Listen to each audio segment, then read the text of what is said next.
All right, there you go. The intro music. You see all Chris Michaels with a drink in hand tonight. My special guest, Ken W. Wood, or Good, excuse me, is Texas attorney with offices in Tyler and Houston, longtime board member of the Professional Bondsmen of Texas, and a fierce advocate of smart, accountable bail practices. He's argued cases before the Supreme Court of Texas, the Texas Court of Criminal Appeals, including the Fifth Circuit. He's the author of the industry standard reference guide, Goods on Bail, and he's written extensively on reform. Ken, thank you for joining Chris Michaels as I speak in the third person, and I apologize for saying Ken Wood instead of Ken Good. Oh, well, thank you so much for having me. And you're not the first, you're not the second, you're not the 20th person to call me Wood. And I don't know what it is about good that looks like wood to some people, but You know what it is? You see the W, and then you're just right over that word. Like today, I did a show. I could not say the word digital. I just kept rolling over it, and it came out like digital. Well, and the reason why I put the W there is because if you don't, it just sounds like canned goods. Good assessment. Very good. So, Ken, there is this case, Alfonso Taylor, repeat offender, multiple pending violent felony charges, out on electronic monitoring, despite everyone's objections, allegedly violated release conditions, including disabling his own device, which I don't know how that's even possible, remained free until the ambush that killed Officer John Bartholomew.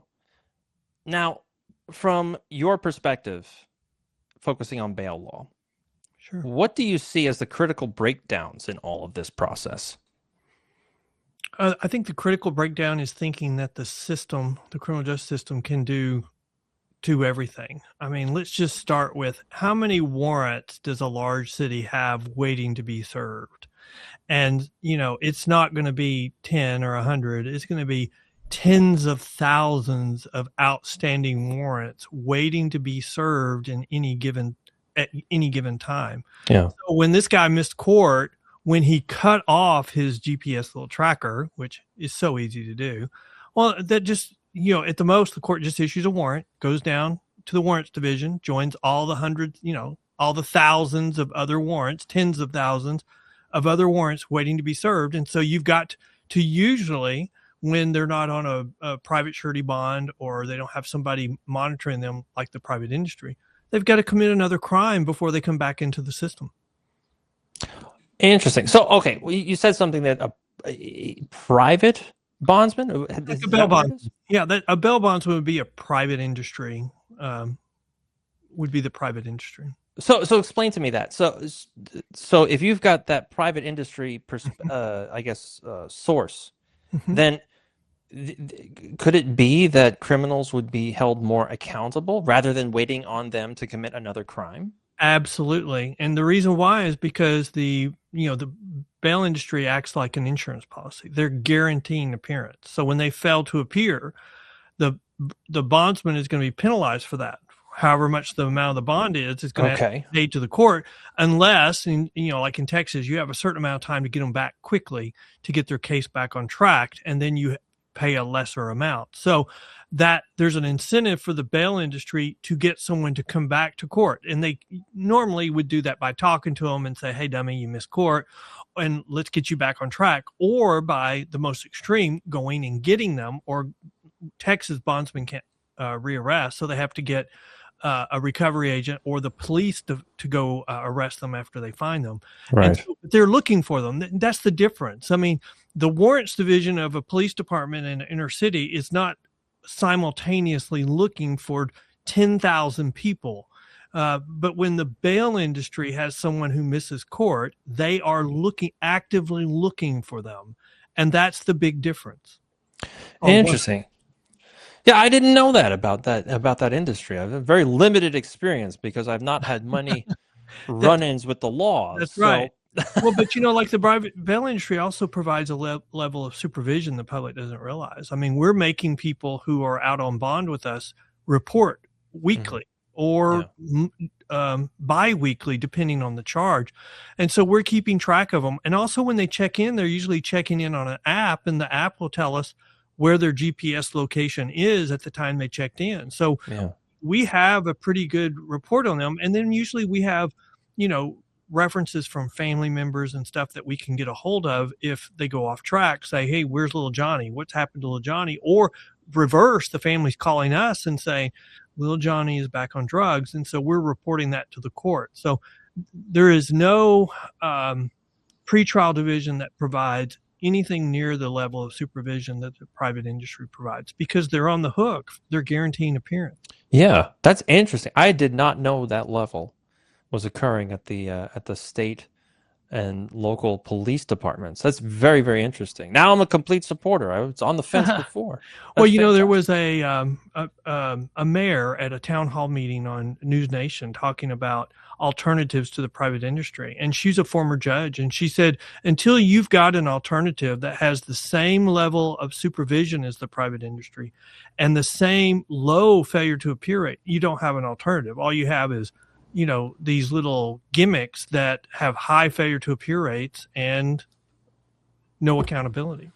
Yeah, I mean, it's almost like they would have to create a brand new agency within, I would assume, the Department of Justice. Well, the Department of Justice is federal, so this is usually states. Yeah. And so New Jersey tried that, and it was so expensive that it ran out of money, and they had to do a statewide tax increase. And then it ran out of money again. And so ever since New Jersey did that, no bail reform or criminal justice reform in the United States has proposed doing that. In fact, they just say, oh, well, we don't need supervision because everybody wants to come to court. And that's a lie. What? It's just the reason why they're saying that is because they know it won't pass because it's too expensive. Interesting. Now, have you seen a difference under Biden and under Trump in your industry? Yeah, absolutely. I mean, first, there's a difference in focus. Right. Trump has signed the executive order saying that we should get rid of non-cash bail, which is exactly kind of what I'm saying is we should not be using simple release, non-cash bail because it has no accountability, no supervision. And Biden was not really actively involved in the debate, but his position would have been, we need to eliminate cash bail. Yeah, with nothing really to replace it.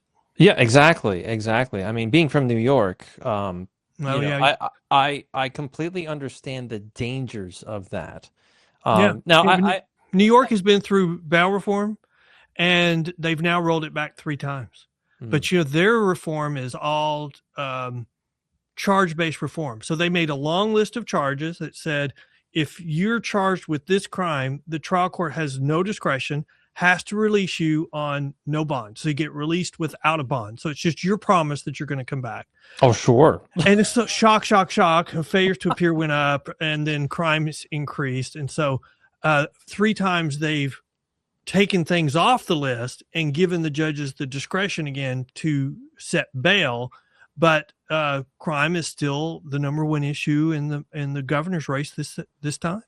Oh, for sure. I mean, especially under Biden with the amount of illegal immigrants that came into New York City, and throughout New York, because they farmed them all over the place. And I think that's one of the lessons we've learned is the level of this crime that's being committed by a small group of people over and over, and a lot of them are illegal aliens who, when Trump said, oh, these other countries have emptied their jails and sent their people to the United States, he was scoffed and they made fun of him. And you know what? It turned out to be true.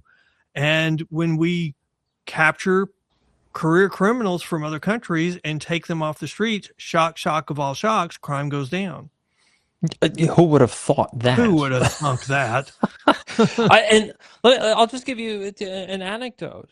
My insurance for my car, probably 3 or 4 years ago, it shot up. It went up by 50%. It's because carjackings went up so high, and we weren't prosecuting people for carjackings or those types of crimes are car crimes, breaking into your car. So the insurance companies were just left to foot the bill, and we weren't doing anything to correct, to put pressure on that crime to go down, and so it just went through the roof. Yep. And in New York, one of the biggest, worst offenses is hit and runs Oh, because really? Hmm. since there are a lot of illegals on the road Hmm. and New York was handing out CDLs Yeah. like it was candy, people not being even able to read or understand traffic signs, um, they would just hit cars and off they went. I was a Wow. victim of one of those Wow. Wow. incidents. So Well, I, you know, I had a dented car, and what am I going to do? I saw the guy do it. I'm driving on a highway. It's pretty difficult to take out my phone and, you know, get the license plate as hmm I'm doing 70. You know, hmm it's crazy. And then the insurance company tried to, you know, cover that up and said, well, the reason why your rates are up so much is because New Yeah. York is hmm pushing electric vehicles. And Yeah. so there's a lot more instances of totaling the vehicle because they're so technically complex. And I'm like, No, Stop no, that. no, no. I mean, Stop it. I have good examples of that between two counties in Texas. One is Harris County, which is Houston, third largest county in the United Mhm. States, and then you have Montgomery County, Texas, which is right next door to it. Montgomery County put up a sign saying, we prosecute crime here, and so, you know, so Harris County quit prosecuting catalytic converter thefts. Because it's Yeah, just that's a big thing. Yeah. that's a huge thing. Organized crime, career criminals, gangs, they learn how to make millions of dollars off that. So two guys were arrested from stealing catalytic converters, and they're in the police car, and they're taking them to the jail, and they're like, well, this isn't the way to the Harris County jail. Oh, no, it's not, because you know why? Y'all crossed over into Montgomery County, and so we're taking you to the Montgomery County jail, and we prosecute these offenses in Montgomery County. And so so there's a perfect example, but where the criminals know that what counties they can do it and there won't be any consequences, and what counties they cannot, and there will be consequences. And I mean, it's that simple. If you have consequences and accountability, what do you know? They're going to react to that, or there will be people that will react to that. Yeah. I agree with that completely. I mean, that is the whole purpose of the justice system. And I also think that we need to start putting judges on notice. Like in your experience with the Texas Supreme Court and other appellate courts, how is judicial discretion being implemented in these systems? What have you dealt with? Well, I would say that historically, we want judges to have more discretion. It's only until recently, with this criminal justice reform, bail reform, that discretion has kind of come in the spotlight. Bail reform is doing the opposite of it's taking discretion away from the trial courts. So it's saying for this list of offenses, judge, you have no discretion. And so I think that that's a problem. Because if you have a long criminal history, but you've committed a crime on that list, they have to treat everybody the same. Well, everybody should not be treated the same, a first-time offender versus someone with a 5-year, 10-year criminal history. But the problem that you've just identified is one we're starting to see more of, but it's infrequent, and that is when we have the activists elected as judge. I mean, we had a judge who was removed from office in Houston, and it was because he wouldn't follow the law. I mean, you have a complaint filed against him because, he wouldn't accept a plea of guilty, and he would just then find the defendant innocent. Oh my gosh. It's like, wait a minute, he's reminds agreed to plead guilty and Yeah. you're going to not accept it and then find him innocent. It's like, we're not here for a trial. We're here for a plea. So you do have some problems like that, but that's not very infrequent. And the system will correct those. Those people have a short shelf life. Well, I'm glad to hear that. I mean, I wish somebody on the Supreme Court would be corrected. Well, but Uh, Soros DAs have generally don't survive 2 terms, and usually after Interesting. that, I didn't know that. they Interesting. look at the guy in LA that was just defeated. I mean, on his second term, he got 25% of the vote running for reelection. Hmm. And he was replaced with a law and order DA. So most of them are being replaced by law and order DAs. Good. I'd like to hear that. Me too. Every once in a while, I pay attention to the Supreme Court, and I think the worst offender is what's her face? Miss Brown Jackson, Justice Jackson. Oh yeah, yes. Some of her writings and appeals and it's just awful stuff. Like she just does not pay attention. It's almost like she's not even writing it. It's some wacko in the background saying, "Oh yeah, this would be great." One of the Supreme Court justices was giving advice to a president of the opposite party about nominating someone for the Supreme Court, and so it got into the press saying, what was your advice to the president of the opposite party? And his advice was nominate somebody that's smart. And I would just say with Justice Jackson, I think that Biden that did not missed happen. the mark a little bit there. And she has shown that over and over in her opinions, and to the point where she's been the lone dissenter, and one of her fellow liberals wrote an opinion, almost castigating her or pointing out her arguments were lacking in reason. So, yeah, I remember that, and it's like that's really bad. If you can't even. But isn't that's what happens when you nominate somebody who is a political hack?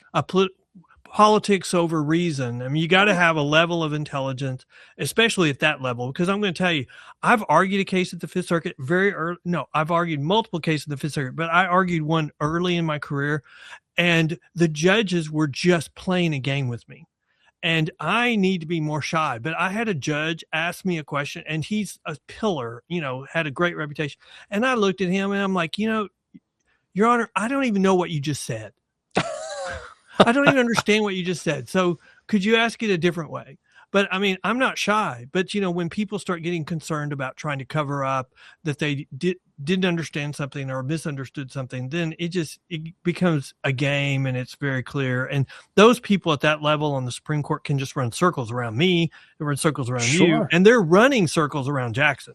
Oh, she's still tying her shoes by the time these people have finished the race. I mean, it's ridiculous. So, I mean, that brings me to another question about structural problems overall. I mean, do you see deeper structural problems with in no cash bail models, or is this an issue mainly due to poor execution by judges, prosecutors, or pretrial services? No, there's a huge problem because there's nothing to replace the private industry with. So let's compare failure to appear rates. So there's a lot of data out on this simple release, and we're getting more and more data. But let's look at some of the different areas. So like the private industry has a failure to appear rate of less than 10%. Now, failure to appear rate means your case gets put on hold until you come back, because in the criminal justice system, your case cannot go forward until you return. So let's compare a less than 10% failure to appear rate to cash bonds has at least a 25% failure to appear rate. And then we get to these simple releases, whether it's depending on where you are. In New York, they'd call it release on no bail. Release in California, release on zero bond. Texas, they'd call it release on a personal bond. They're all the same thing. Simple release. You're just being released on your own personal promise. Harris County, the police officers union did a review of 1 week's docket of just cases of personal bonds, 75% failure to appear rate. There's a website, harriscountycourtwatch.com, downloaded 2 years worth of data from this website, Harris County District Clerk's website, use the same formulas, average 83% failure to appear rate. California, I did a podcast with a DA. He said that they use that type of release for all misdemeanors, 80% failure to appear rate. Cook County, Illinois, the clerk there with their new system of simple release, 75% failure to appear rate. Now, what does that do to your criminal justice system? Imagine. I mean, it shuts it down. You have to have 2 or 3 times the number of courts to be able to resolve the same number of cases, and that's not going to happen. So you end up having to dismiss cases to prevent the criminal justice system from collapsing. And when you do that, what happens? Criminals see that as a green light to commit more crime. Sure. And isn't that what happens? Isn't that what is happening? Yes, correct. I would argue that is what's happening. It's absolutely what's happening. Mhm. You can point to countless cases in New York. Like, it seems as though every Yeah. week we've got some horror story of, somebody that's been arrested 16, 17 times, No, I pushing people know. onto subways and just getting released the next day. It's apps or that day. It's absolutely ridiculous that there's almost zero accountability in New York State, I all for saw an the article last week saying that there was 60 in one jurisdiction. There were 60 people that accounted for over 5,000 what? arrests for Oh, subway crimes. Now, wow. Wow. I mean, that kind of supports the notion that we have a small group of people committing 60, 70% of all crime. And all we have to do is address them, and we're going to make a substantial um, impact on the amount of crime taking place. And we're refusing to do that. And it's all because of politics. It's right. just politics. And Absolutely. it's not mainstream politics. It's the activists pushing. Correct. And that activist money, who knows where that's coming from and for Well, what and reason we Well, aren't we finding out that the activist money started with the NGOs, then went to the activists? I mean, it's like we're funding these groups. It's ridiculous. Yes. It's horrifying to think about Mhm. this kind of thing. So, you wrote what successful bail reform looks like. Mhm. So, what does it look like? Let's start with the simple question. Well, it looks very different than what the activists are arguing for because, and let me give you an example. There's a case. It's called Sanchez versus Alabama. And so they had to live under the activist theory of bail reform for 4 years under a preliminary injunction. And the county or the state said, we're not settling. We're not going to continue to do this. We're just going to appeal. So they lived under it for 4 years. And after 4 years, they won. And so I talked to the sheriff on a podcast, and so I said, "So what happened when y'all were sent back?" He said, "Well, we re-implemented our old system, and so we let everybody know if you do not do what you're supposed to do in your criminal case, there will be consequences, and if you don't show up, then you're going to be put back in jail." And so, what do you know? 6 months later, crime starts going down. And so, what does a successful criminal justice system look like? It's a system that has accountability. Sure, we'll give you an opportunity.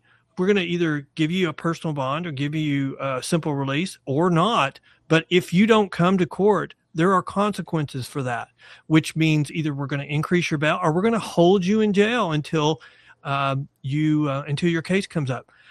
We're seeing the activists now are responding to those arguments, and they're saying, well, we should only hold against them when they're willfully failing to appear for court. So when they intentionally fail, not when they Ah, stupidly fail to appear. sure. The problem is both of them does the same damage to the criminal justice system. And then the willful failures to appear, we have this thing called the Fifth Amendment where we can't make them testify against themselves. And so we can't make them tell us whether it was willful or not. And so they're going to come back. I'm going to promise you they'll come in. Well, we don't have really any willful failures to appear. No, we can't make anybody admit that it was a willful failure to appear.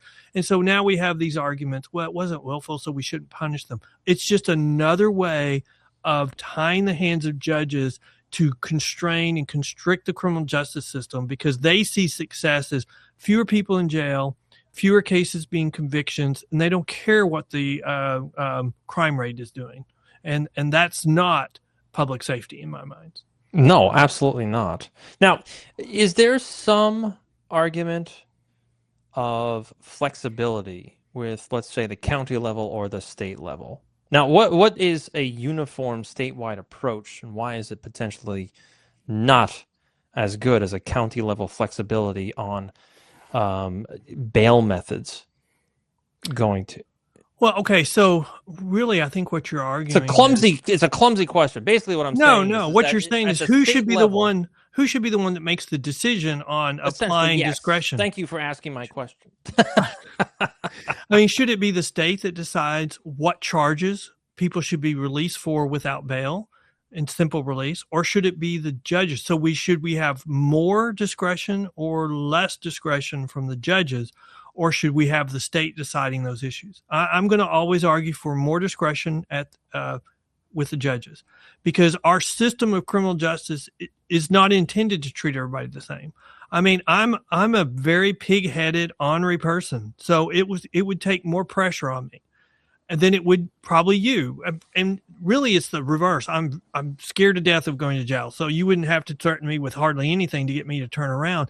But the whole concept of our criminal justice system is we only want to apply whatever amount of pressure is needed to make you productive. And if we start turning it into we want to treat everybody the same, well, then it doesn't work anymore.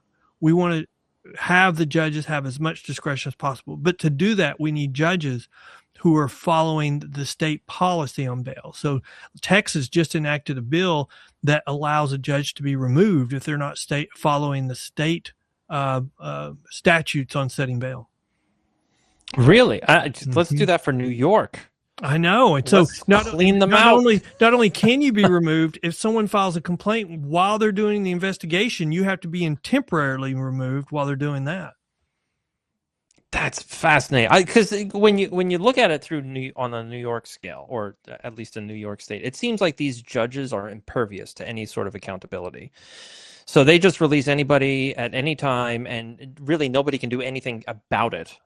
That's the problem I have. It's so opaque because judges can't comment on existing cases. And so when the governor attacks a judge and says, this is the judge's fault because they didn't follow the statute we enacted. But when you look at the statute, the crime falls on the list that says the judge has no discretion. So actually they're following the bill that was enacted by the legislature. Mm-hmm. And so it's very, it's hard to find who's really at fault. And the judges, not only are their hands tied in setting bail, their hands are tied. They can't defend themselves because they can't comment under their judicial rules on an active case. Right. I mean, that just makes perfect political fodder if you're running for office. I mean, you could just go. You could go crazy. You could do whatever you want at the legislature, and then when it goes south, you blame the judges. Which isn't that what's happening currently in New York and Illinois? Absolutely. Yes. I mean, I, as far as I know, in New York City in particular, like you have to hold these people accountable, and there is just like you said earlier, they know the rules. The criminals know the rules better than the police, because they know that if I get arrested, I'm not going to show up, and nobody's going to stop me, and I'm just going to continue to do what I do.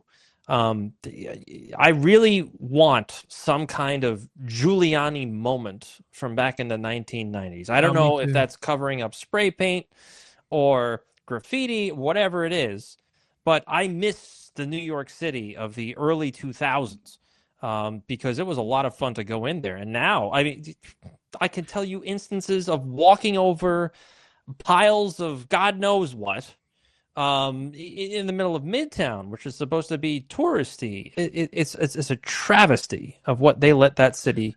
The first time I went to New York City, I was in my 20s, and I fell in love with, New York City down, walking around at 2 in the morning, Times Square. You never even thought about public safety. But, now you compare that to today, and the comparison is we know what to do. We're just not willing to do it. The politicians are not willing to do it because the activists have a stranglehold on them. This is what you're going to do, or we're going to run somebody against you. And so until the politicians on one end of the spectrum figure out how to get out of that chokehold, we're kind of in this trap. And, it's kind of we're committing the same cycle or repeating the same cycle we did in the 60s where we felt safe. We were more forgiving on our criminal laws. Crime started going up. Then the two parties couldn't agree on how to do it. And so one party refused to participate. So we had backlash, and we had Reagan with the war on drugs. I would say we've done the same thing. That's one of the reasons why Trump 2.0 was elected, immigration and crime. Yeah, totally. So in what successful bail reform looks like, one of your concrete proposals was better tracking of pretrial detainees and limiting repeat PR bonds for those who violate those conditions. Why are those two reforms critical to making the system safer and more efficient? Well, I mean, the government doesn't run programs as well as the private industry, not anything. So let's compare failure to appear rates. If you have a failure to appear rate of 50, 60, 70, 80%, and you're not a first time offender, especially if you've had a failure to appear in your past, why would you put them on simple release again if they have a new charge or if after they're rearrested? They've already failed on that. And so accountability would say, okay, we tried that, it didn't work, so you don't get that again. And so I think you have to limit personal releases, especially for people who have criminal histories, because these are lost children that have problems, either social skill problems. They need somebody to babysit them, and the government's not doing that. When you just simple release somebody post New Jersey plan where they don't have these big social programs because they're so expensive to follow up with them, they're just releasing them, expect them to show up. That's why we have such a high failure to appear rate. They need the private industry because they need somebody to baby them to get them to court. And how else are you going to get your cases through the criminal justice system if you don't? Yeah, it just doesn't seem as though they're prepared at the state and the local levels to actually deal with the level of crime that's actually out there. Do you think this is more... We have denial. I mean, the first thing is you have to deny that crime is at that level. And isn't that what we're seeing in our urban areas? Oh, yeah. I mean, look at the run up to the election. We had all these pseudo studies being issued by activist groups saying crime is actually going down, and you don't have to believe us. Just look at the FBI statistics. And so, October, a month before the election, I wrote an article that was published. I think it was in the Attorney at Law magazine, saying here's all the reasons why the FBI statistics are not complete. Because they were changing to a new system. You had to buy new equipment to report it to them, and the two largest police organizations in the country didn't have the new equipment, so they weren't reporting. All the scientists were social scientists, or a bunch, were saying that it was not complete data. And what do you know? 10 days later, it was updated, and suddenly it was showing crime was increasing. Well, at that moment, that's when the Democrats quit talking about crime and started yelling at the top of their lungs, Trump is a fascist, Trump is a Nazi, because they couldn't talk about crime anymore. And then the very next week, you saw studies from these pseudo studies from these activist groups saying, well, crime is going up, but it's not because of bail reform. I'm like, you're the same people saying crime wasn't going up. Now you're saying, okay, it's just not, it's just too political at this point. It's just all politics. It's crazy. You're right. I remember doing a few shows about the statistics and how they were generated for crime. And it's just, well, if you leave this out, if you leave this data set out, if you exempt these certain Democrat-run cities or counties, then there's no crime. But as soon as you implement, put that data back in. But it was also contrary to other federal organizations or agencies that track crime as well. I mean, the CDC tracked murder rates, and it was showing a 20% different statistic. I mean, it was 20% higher or 20 points higher. So, and then you've got there's Department of Justice thing that was showing completely different data points on crime. It was showing dramatic increases, and I would just look at carjackings. I mean, if you want, because carjackings still require a police report before the insurance company will pay out. So carjackings probably have some of the most accurate data in the country because they require insurance companies require a police report, and they show numbers that we're going up annually 20% or more. Yeah, I mean, insurance companies, if you can get that kind of data, I mean, that is excruciating to sift through that kind of thing, because they look at a situation 6 ways to Sunday. Sidebar, diversion. Are you an old movie fan? I am. Okay.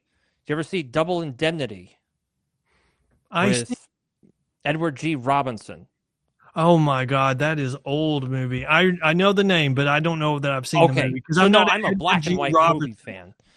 I'm going to recommend that to you. One of the best noirs ever, the femme fatale kind of deal. And they essentially, this one guy works for the insurance company. Then you've got Edward G. Robinson, who's the guy that analyzes all of these cases. And Edward G. Robinson's partner falls in love. Oh, Barbara Stanwyck is in the movie. I'm a That's big right. Barbara Stan and Fred McMurray, but I'm a big Barbara Stanwyck fan. I mean, I used to watch Big Valley. I don't know that one. That is an old TV show that was just a country and western TV show. The Big Valley, I believe, is what it was called. Really? Okay, so now I've got homework just as much as you do. And if we're talking about westerns, I will recommend Jimmy Stewart. Mm-hmm. Jimmy Stewart used to do all kinds of westerns, He and not a did. lot of people know that. They just know him He from went through a period of westerns, but yeah. yeah, and Yes. he was good at them. He wasn't that bad. He was fantastic. To All right, kill so- her husband in order to claim a life insurance policy, Correct. arousing the suspicion of claims manager Edward G. Robinson. Yes, and Mr. Oh. Robinson would always say, "I've got this funny little man in my stomach," as he's holding a cigar, and and he does an amazing job in that film. He does not. It's not really the main role. He doesn't really play the main role. It's McMurray that's doing the whole thing. But towards the end, Edward G. Robinson just slices through everything, and he's got one of the best monologues ever towards the end of that movie. Okay, I'm going to bet you, I haven't seen this, but I'm going to bet you that this movie has a huge influence from Agatha Christie. Possibly. Because I don't know. Agatha Christie has had so much influence on her, her murder mysteries, on even current modern movies about, murder mysteries. I mean, it's taking apart stories and putting them back together. And probably we're much more subtle in them today and putting them back than she was in her books.